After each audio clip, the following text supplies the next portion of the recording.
Hello there and welcome to News Tonight, this 13th day of December 2017. My name is Edward Rukidi Kijanangoma and I'll be joined shortly on Sign Language Corner by Mr. Jonan Opore. And let's get started straight away. A presidential pledge of a tractor to women in Aleptong district has finally been handed over after months of squabbles among the district leaders, which had derailed the exercise. Minister for Northern Uganda Rehabilitation, Grace Freedom Kuyuchwinyi, witnessed the transfer of the tractor, calling on the beneficiaries to ensure its proper management and better and sustainable income. We have more on that in this report. This time, joy covered faces of women in Aleptong district as they at last received a tractor which the president pledged and delivered, but had been left idle for months at the district headquarters because of differences among the leadership. The progress achieved has been with intervention of the State Minister for Northern Uganda, Grace Kuyuchwinyi, who last month warned the leaders against hurting the population. The big fish puts their name and camouflage. They put the vulnerable people to shield them so that they pick whatever they want from the state. That is what he has just said. Then who is the chairperson for this group? The chair needed to be there. If the chair was there, we were going to take a better direction for my explanation. But CDO and commercial officer, I'm pointing at you. You organize the women's group. And I'll come back in a month's time. Because if you fail, you also want me to fail, I will not accept.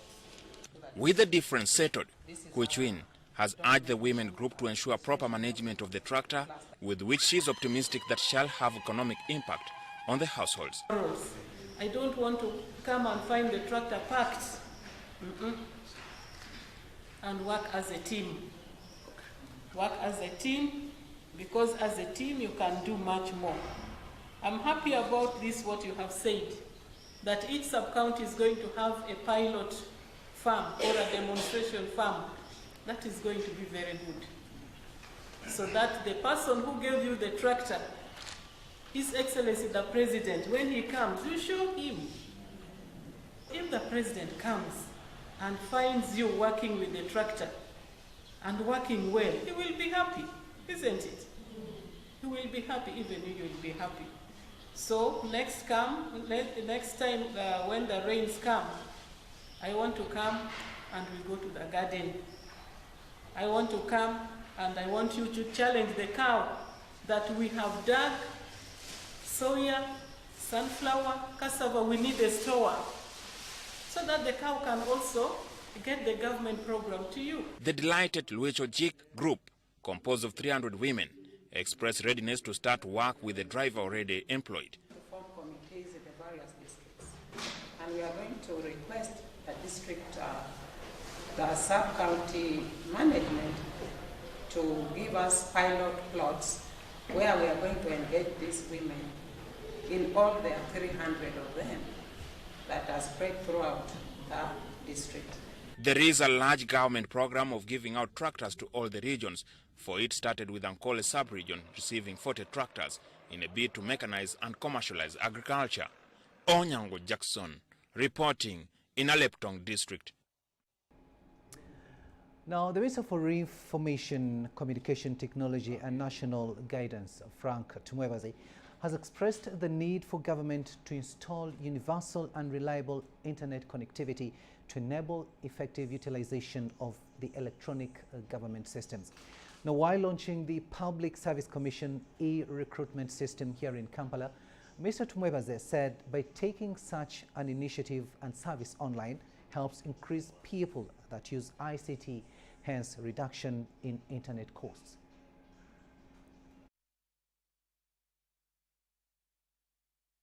The Public Service Commission has instituted an online recruitment system with the aim of leveraging ICT for efficient, timely, transparent recruitment of competent human resources for improved public service delivery. The new system has an applicant module, examination module for those that have been shortlisted and is to be used to recommend staff that need promotion and also caters for internal recruitments. This time we are working with Makerere University, which has got a computer labs with many computers. The candidates will sit for the aptitude test online, and at the end of the day, as you will see today, a candidate will know how much he has scored. So that if you have scored 20, then you don't have hope of being shortlisted. But if you have scored 80 or 90, you have a reason to ask why if you have not been shortlisted.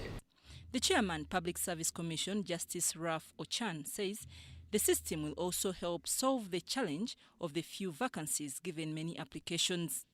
While launching the Public Service Commission e-recruitment system, the Minister for ICT and National Guidance, Frank Mwebaze, said by more people going online, it will help reduce internet prices. If you are putting this e-recruitment system online, that means I can apply from anywhere. Yes. I can sit the exam anywhere. So if connectivity in Arua is not guaranteed, and connectivity in Kamang is not guaranteed, you get it?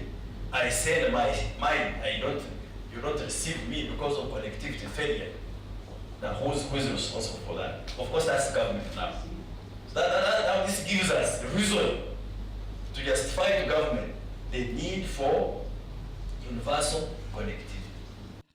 Shifting from manual to computerized recruitment helps eliminate distance. However, this comes with challenges of data, labs and infrastructure. ICT eliminates distance and shapes workflows. In this rapidly changing world, one cannot afford to do business as usual. Since such systems require integration with other government institutions, the e-recruitment has a web application programming interface for this function. I'm Navka Farida. I'm Ganga Henry, reporting. Very good initiative there, and thanks Farida and Muganga for that report there. Now, Miracle Center Cathedral has organized a fashion expo that is aiming at grooming the youth to develop their talents in fashion, design and modeling. The fashion exhibition will feature modern African attire and fashion.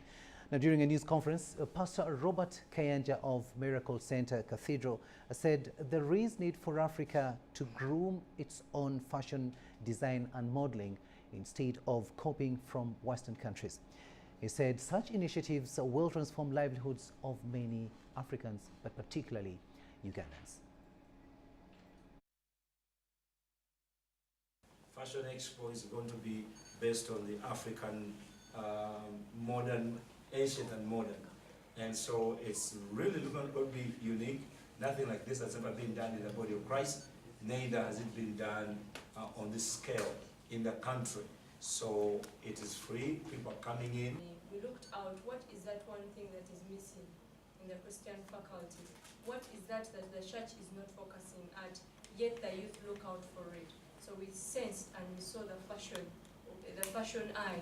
Many of our young people have been taken to different countries for jobs, and then they ended up being sold as slaves.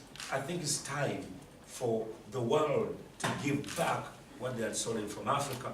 And I believe that our young people are going to come back with wealth, with knowledge, and revelation. Wow. They used to go to clubs, but now they come here every Saturday to celebrate the love of Jesus Christ through dancing, through fashion, through praise and worship, through a lot of things. Pastor Robert Kayanja, and of course some of the people that will be engaging in fashion and design. That initiative there, of course, undertaken by Miracle Center Cathedral, Rubaga. News Tonight takes a short break. We'll return with much more. Just stay with us.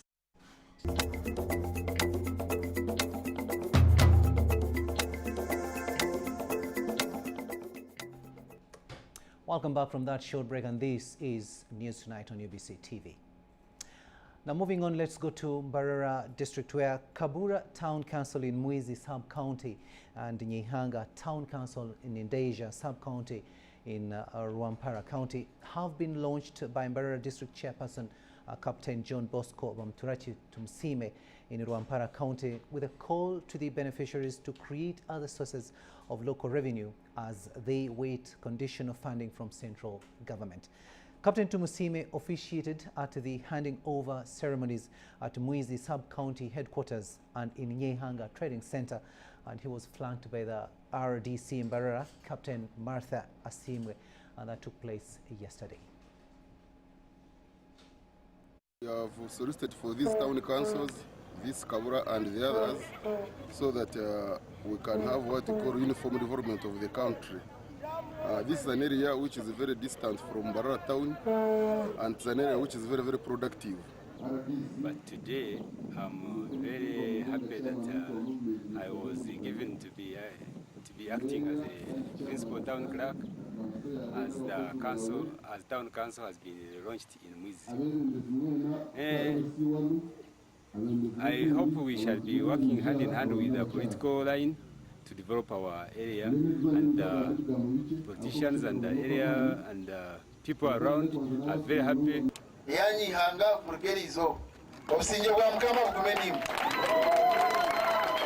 I'm very happy that the government responded to our request and gave us this town council, and also I'm very happy that the people, the local people, have received this town council positively.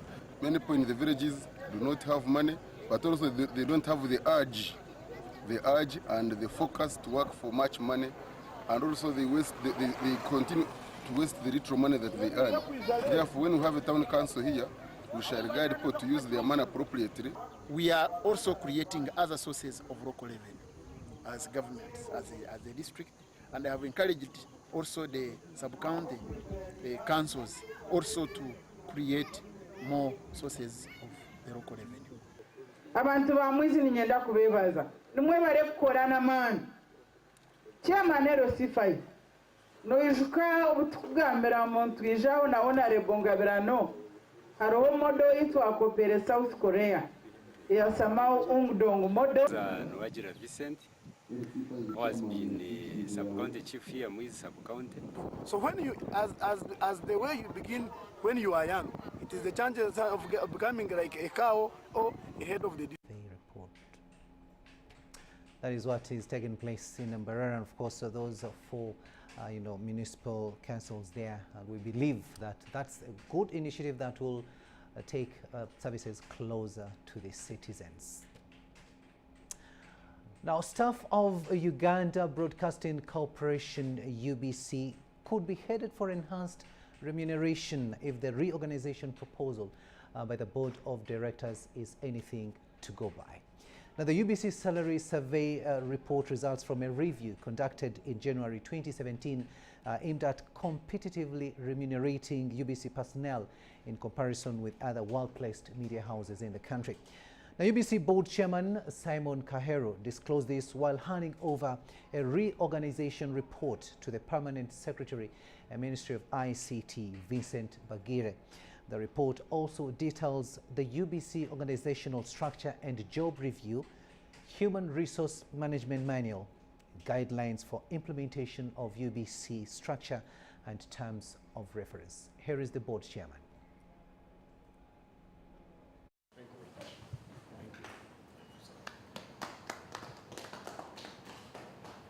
There are timelines therein, which timelines were overtaken by events, but can still be followed in a chronological manner, even though the dates themselves may be somewhat different. Then there's the phased restructuring plan, which indicates what positions will be filled in the first phase, allowing for subsequent recruitment of other positions, reapplication for positions that may exist, and other reorganization factors. Then PS, we have a set of terms of reference, which would help with conducting the restructuring. Terms of reference for consultancy services to do change management. Again, this was already shared and has already been put to use. Terms of reference for the organization that would conduct the selection of staff for the new organization structure. Because as a board and together with the experts, we felt that it would be best for this task to be carried out by independent professionals rather than the 7 non-executive members of the board. Which is very significant. It's significant because it's enabling us to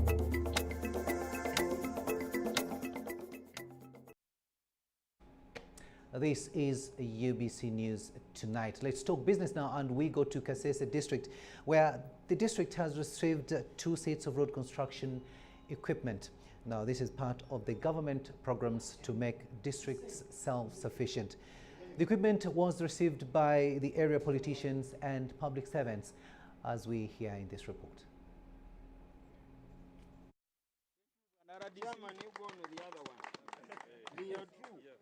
I just want to see results. The question of a grader has delayed in Maliva, even when it is just packed, doesn't account. Let it delay in Maliva when there is work. It is on work. It hasn't finished. But when it is packed, that is abuse. And we have been abused right and left because of our road network. It is somehow in a sorry state. But now that we have this machinery here, 2 of them, yet other places have received 1. But for us, we have 2. At least there should be an effort. When you take a machine, grader, or any other tool, please ensure that accountability will still be smooth, so much that people will understand. We're in such a state that we could not move. But now that we have these machines, we are very sure that we are going to get back to the road and ensure that our roads are serviced now. Please, let's serve our communities with respect, wholeheartedly, so much that our people, our communities can benefit. Otherwise, it's good that government is playing its role. Therefore, it is our turn that we also do play our own roles in the different capacities that we hold. We are a tourist district, and therefore we need our roads to be passable so that our tourists can move around and our people can get business. Our people can get business so that they can get money. So the question of this is to improve people's pockets, working against poverty. Some people may not understand the connection between roads and poverty, poverty alleviation. When you are able to move and sell your goods as quickly as possible, then you are taking money into your pockets. If the road was not there, then it would be difficult for you to move from point A to point B, be able to sell your merchandise. Yes, those are Kasese politicians. They're, of course, having their say after receiving the road equipment, and we do hope that it will be put to its intended use. Now, a small-scale agricultural training farm in Kenya's Kitale County is helping change farmers' mindset on the use of synthetic chemicals in farming. The Organic for Orphans farm that sits on over an acre of land has over the years trained hundreds of commercial farmers from all over the African continent on the best practices in organic and mixed farming. Now, due to the depletion of soil nutrients, many farmers have resorted to use of fertilizers and synthetic chemicals to boost their agricultural productivity. Our reporter Dennis Sigoa was recently in Kitale and filed us this report. Organic for Orphans is a small-scale commercial agriculture training farm located in Kitale County in Rift Valley province of Kenya. It is here that I interacted with Ambrose Motia, the training director, who gave me an insight into the mission and vision of the farm. To make sure that people can grow their own food, they can use the locally available materials, and also to become sustainable by, one, we want to uplift their living standards. Once we teach them on organic farming, nutrition, natural medicine, and income generation, we feel that this is the way that the whole world should go to alleviate all these problems that we are facing currently in the world. Synthetic chemicals and fertilizers are prohibited in this farm. Everything used in growing crops and training the students is fully organic. According to Ambrose, most communities underestimate the value of the dry materials that they have in their homes. This lack of knowledge and probably ignorance is a blessing in disguise of the training farm that sits on about 1.5 acres of land. We are not for the synthetic chemicals and fertilizers, so we do manufacture our own organic compost or fertilizer. So what we normally do, as you can see, we grow some of the crops here that We use, like we have the Russian comfrey, we have the Tithonia, which you grow it and use it for composting, whereby after doing the composting, after 6 weeks when it is ready, we just put it back to the garden and grow. The control of pests and insects in the organic for orphans garden is also natural. Like this plant, it is called Mexican marigold, where we plant in every bed. As you can see, we have them in our beds, we have planted. They are very good repellents, but also you can make some insecticide using the leaves. So what you do, you take the leaves of Mexican marigold, 1 kg, then pound it, soak it in 4 liters of water for 24 hours. Then after that, you just sieve it, then add a little of bar soap to make it as a sticker, to make it stick on the plant. Then after that, you dilute and spray your crops to control pests and insects in the garden. Having a disease-free and an empowered society is critical in improving livelihoods, and that's what inspired the setup of this model farm in Kenya's Kitale County. Dennis Igoa for UBC Business. Let's shift our attention now to the energy sector, where households without access to reliable electricity can benefit from increased solar-powered solutions that are available in the country. Now, George Kawemba, the head of sales D-Light Uganda, sees no reasons as to why many Ugandans live in the dark when affordable and reliable solar solutions are easily accessible. Now, his remarks at the launch of D-Light Solar Television comes on the heels of a steady and encouraging uptick of solar-powered solutions across the country, as we hear in this report. Uganda is one of the warmest countries in the African continent. However, the country still grapples with slow uptake of solar-powered solutions. According to George Kawemba, the head of sales D-Light Uganda, the cost of solar energy has over the years been notoriously costly. However, due to stiff competition, the costs have significantly dropped. The drop is good news to close to 75% of Uganda's society, mostly in the rural areas who have no access to electricity. So the panel is able to recharge the battery during the hours. The entire day it can be recharging as you wish.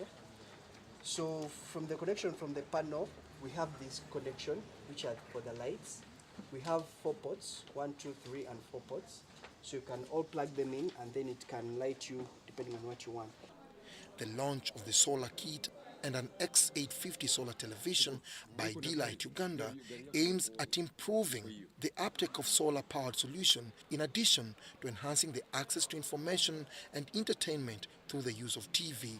The X850 has a dual band. Dual band means that it can use both digital and analog. That is very unique, and that's why it's one of its kind.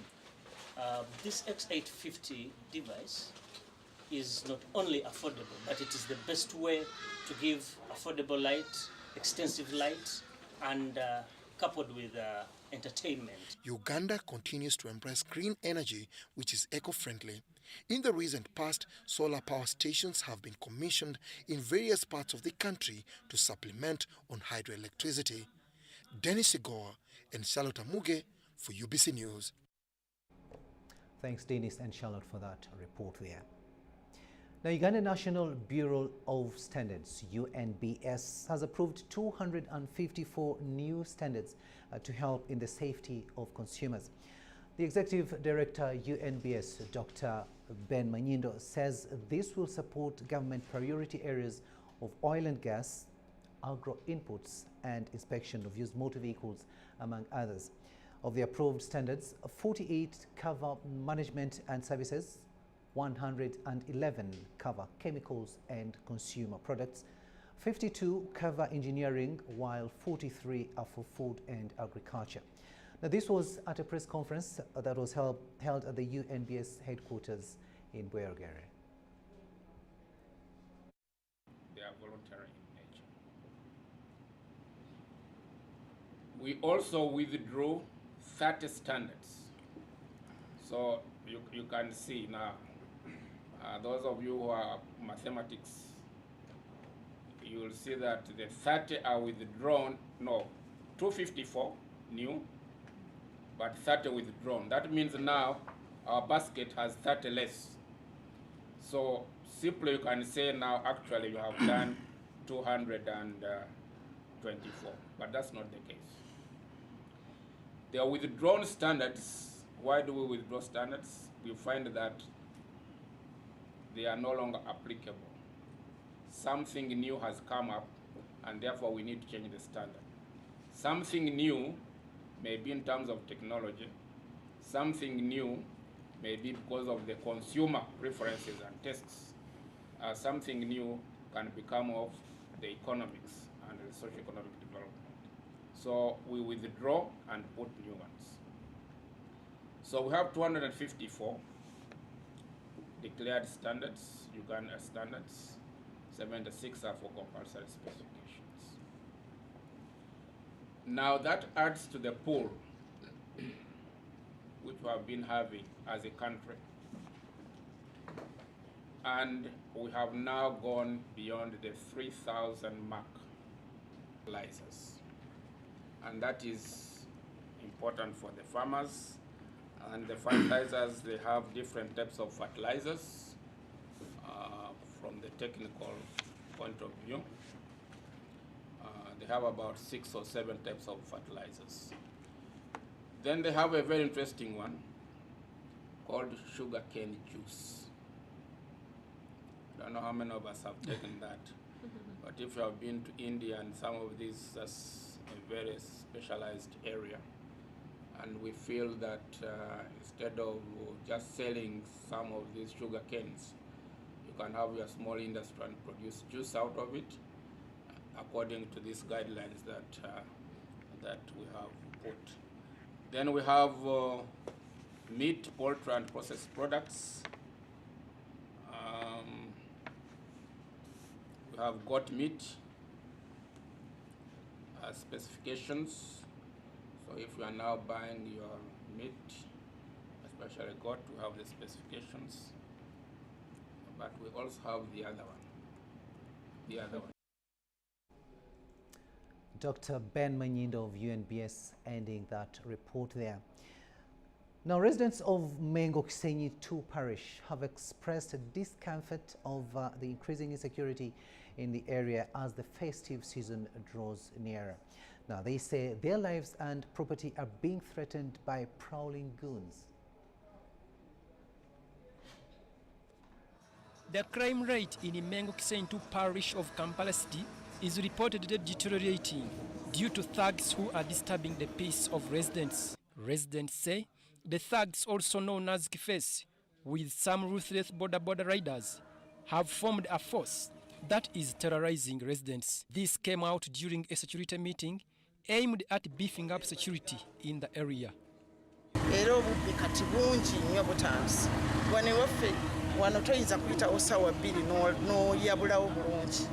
So that is the problem.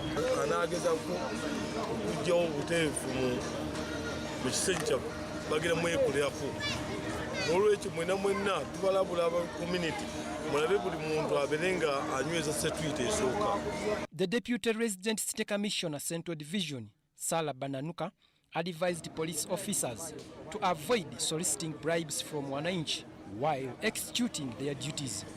Police to desist from accepting any bribe from anybody, either soliciting for it or accepting a bribe, to make sure that you don't handle that crime, that file properly.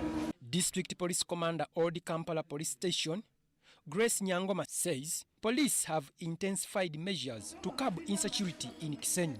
She advised residents to work with police. The police relationship and cooperation with police and the community, and emphasizing on disruptive operations in our areas, looking at patrols, motorized patrols, foot patrols, and mostly we are working with the community to achieve this, because police alone cannot achieve security. We are pledging and we are saying that we are going to be on the ground to make sure our people are safe and their properties are also safe. Mengo Kisenyi 2 parish is a hideout for Kifes group and other notorious goons who punch on their victims and grab vulnerable property. The parish comprises of 10 villages, including Kasato, Kakajjo, Kiganda, Church Area, Mbiro Zone, among others. Abraham Waita, UBC News.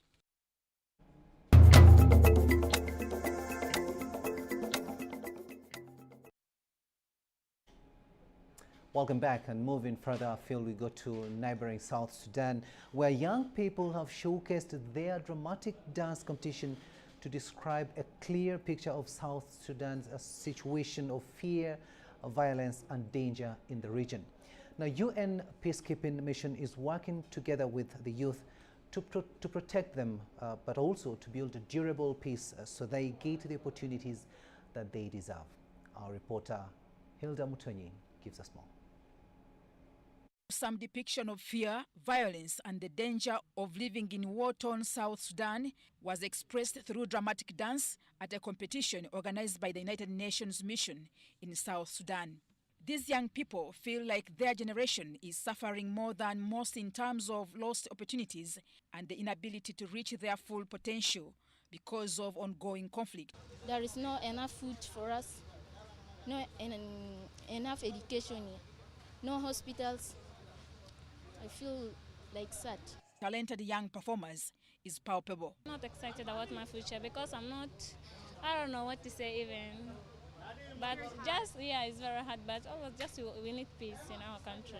Yeah, that's all I want. The nation's peacekeeping mission is working with the youth of South Sudan to protect them, but also to build lasting peace so that they get the opportunities they deserve to build a life and future for themselves. The South Sudanese government says not only does the country have untapped natural resources, but it also has untapped human resources, like the young people showing off their dance skills who can send a more optimistic message to the world. These young people want peace so they can succeed and given the opportunity to make a difference. Mutonyi Hilda, UBC News. South Sudanese youth, they are of course expressing what they feel should be done in their country in as far as peace is concerned, and that is through dance and drama. We'll remain in South Sudan a little bit more. And the United Nations Engineering Brigade is to commence construction of main roads in South Sudan to improve on security, enable traders and humanitarians to get food to needy communities. Special representative of the Secretary General in South Sudan, David Shearer, unveiled a plan to repair 2,350 kilometers of road to double the work completed last year. An ambitious plan by United Nations engineers to repair main roads across South Sudan will improve security, ease movement for traders and build peace, according to the Special Representative of the Secretary General in South Sudan, David Shearer. David Shearer unveiled a plan to repair 2,350 kilometers of road to double the work completed last year. The work will be carried out by Bangladesh, Chinese, Indian and South Korean peacekeeping engineers over the dry season.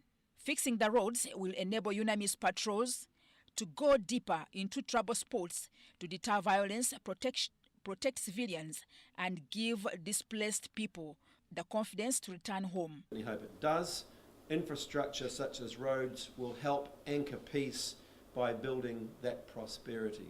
Repairs will also improve access for local traders and humanitarian agencies getting food and relief supplies to vulnerable communities. That we are focusing on the roads so heavily is that the World Food Programme wants to be able to be pre-position more food for next year, and it's much easier to do that by road than by doing it by airdrops, and a lot cheaper. So what we're trying to do is to extend the season by which people are able to use the roads by an additional month, so that we're able to move more food into those areas where we think people are going to be facing food insecurity. South Sudan only has 215 kilometers of tarmac roads in a country the size of France. A journey from Juba to Bentiu in the far north is 10,000 kilometers, but takes 14 to 20 days in the dry season. In the rainy season, the road is impassable. Whereas the government is primarily responsible for maintaining roads, UNAMIS has stepped in to help because a functioning road infrastructure is vital for economic development. WFP and UNOPS will carry out specialist, more permanent repairs on the critical routes that UNAMIS is working on and will rehabilitate other roads depending on funding from donors. Mutonyi Hilda, UBC News.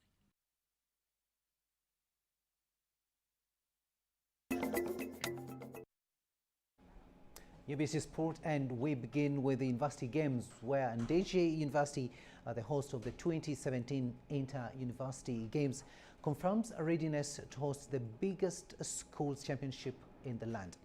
Ndeje is working on different pitches and courts, plus the swimming pool that will enhance fair competition. We have the detailed story. There will be no room for error when the National University Games kickstart this Saturday at Ndeje Rural campus. Works on the football pitch, track and field, the rugby ground, volleyball courts and basketball have all been worked on, and it's only action.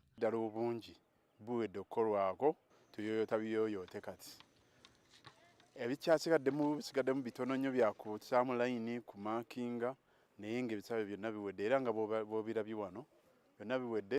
Scouts from different sports federations boast of identifying talent from such games, and indeed the organizing committee has no excuse given the time frame allocated in preparation for the games. More than 2 billion shillings has been invested in the games, trying to surpass the past hosts. That by sports, promoting sports, we are promoting peace among Ugandans. So by sponsoring us, you are contributing to that goal. Once again, I want to thank you very much. The games will run for a week, with host Ndeje accommodating all universities that are to take part. With that report there. Now, the CAF Champions League preliminary draws have been held with reigning Azam Uganda Premier League champion KCCA FC to face Shinaps FC of Madagascar.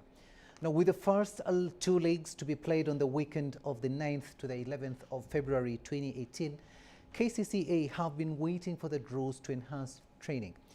A total of 59 clubs were drawn, while 54 were entered for the CAF Confederation Cup. Notable games drawn include Zanaco FC of Zambia to play Gambia AF, Saint Juger of Sudan to play Salam Wao of South Sudan, Gor Mahia of Kenya to play Lyonnais Vajaterier of Equatorial Guinea, among other games. Now, in the just concluded CAF Champions League campaign, KCCA failed to make it past the group stages despite the impressive home record. Meanwhile, Uganda will not have a representative in the CAF Confederation Cup after Express FC, that had been lined up to represent the country, pulled out due to lack of funds.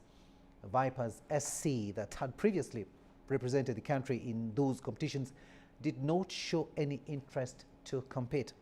Now, KCCA are second on the Azam Uganda Premier League table, with Villa in the lead, Police in third, while Vipers are fifth.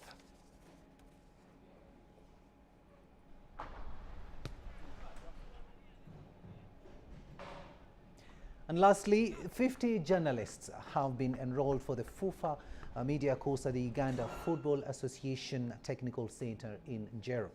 The training is to help equip journalists with skill of football reporting into the rules that govern the game, CAF and FIFA development programs, event management, among other lessons. Now, among the trainers lined for the 3-day workshop include FUFA President Moses Magogo, who doubles as a CAF instructor, Justus Mugisha, FUFA Vice President, Ronnie Kalema, Chairperson of the FUFA Referees Committee, among others.